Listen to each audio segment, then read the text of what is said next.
Hello everyone, I am Pooja Srivastav and welcome back to my YouTube channel MSc Mathematics। तो आज हम देखेंगे MSc fourth semester के first paper functional analysis के most important question. तो मैंने unit wise ये इम्पोर्टेंट क्वेश्चन लिखे हुए हैं, तो एक एक करके मैं आपको समझाती हूँ।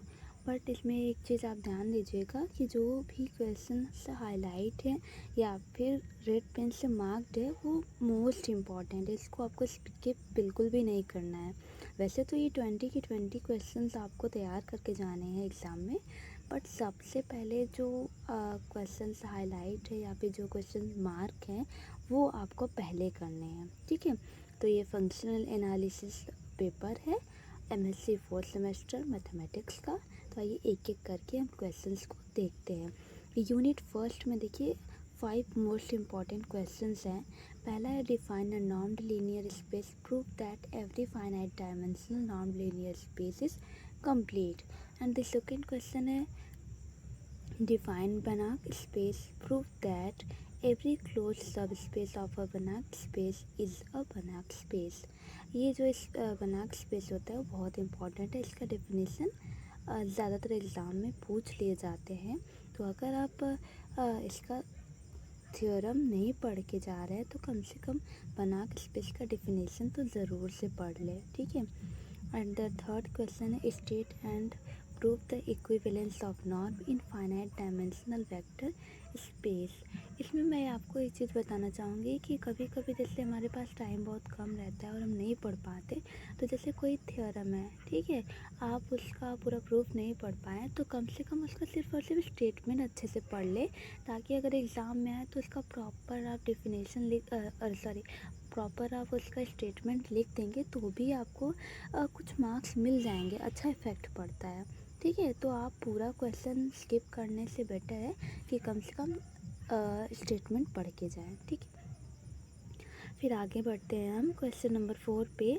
Define bounded linear operator, prove that a linear operator is a bounded if and only if it is continuous, ठीक है। फिर question number 5, define dual space of a normed linear space, find the dual of a finite dimensional normed space। Next question is define Hilbert space, give example of Hilbert space and prove basic properties। इस question में आपको Hilbert space का सबसे पहले definition देना है, फिर उसके बाद एग्जांपल देने हैं हिल्बर्ट स्पेसेस के, प्रूव करना है इसकी बेसिक प्रॉपर्टीज़ को। अगर आप एग्ज़ाम में ये पूरा क्वेश्चन नहीं तैयार कर पाते तो कम से कम हिल्बर्ट स्पेस किसे कहते हैं ये पढ़ ले और उसका एक एग्जांपल कम से कम कर ले, ठीक है। State and prove Bessel's inequality most important है, लास्ट टाइम आया भी था, ठीक है, तो इसको कर ले। Define orthonormal set and orthonormal basis, prove that every Hilbert space has an orthonormal basis.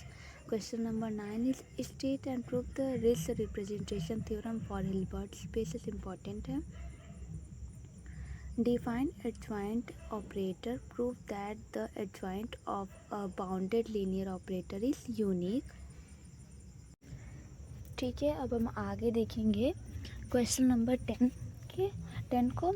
Define adjoint operator, prove that the adjoint of a bounded linear operator is unique. अब हम यूनिट 3 पर चलेंगे।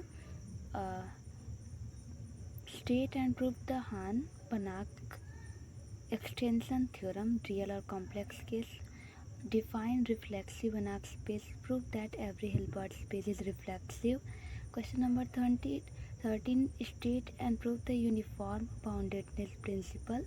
क्वेश्चन नंबर 14, ये जो question number 13 है ना ये बहुत इंपॉर्टेंट है, इसको आप अच्छे से कर लें।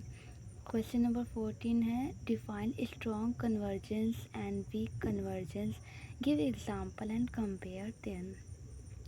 तो आप एक काम कीजिएगा कि पहले तो ये क्वेश्चन पूरा रेडी करने की कोशिश कीजिएगा, अगर नहीं हो पाता है तो स्ट्रॉन्ग कन्वर्जेंस का डेफिनेशन और वीक कन्वर्जेंस का डेफिनेशन ज़रूर से पढ़ लीजिएगा।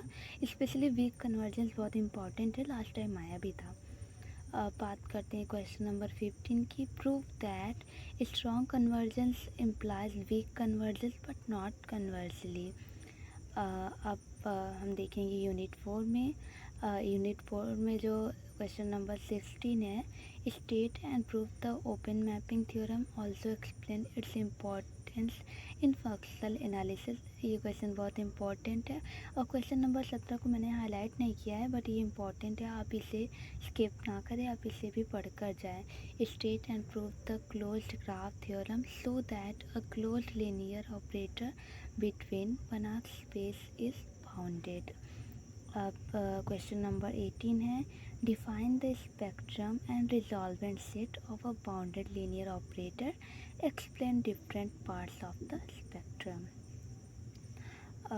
फिर क्वेश्चन नंबर 19 है, prove that the spectrum of a bounded linear operator on a Banach space is non empty. Question number 20 देखेंगे, define the resolvent operator, obtain the expansion of the resolvent operator and discuss its properties. ये हमारे question number 20 हो गए, but ना इसमें कुछ definitions थे जो बहुत इंपॉर्टेंट थे, तो इसलिए मैंने अलग से लिख दिया है यूनिट 4 में। जैसे स्पेक्ट्रल रेडियस का डेफिनेशन, पॉइंट स्पेक्ट्रम का डेफिनेशन, कॉन्टीन्यूअस स्पेक्ट्रम का डेफिनेशन, रेजिडुअल स्पेक्ट्रम का definition and bounded inverse theorem. ये सब आप अच्छे से कवर कर लें। ठीक है, फिर thank you so much for watching my video. अगर आपको वीडियो अच्छी लगी हो तो please like and subscribe. Okay, bye bye, take care.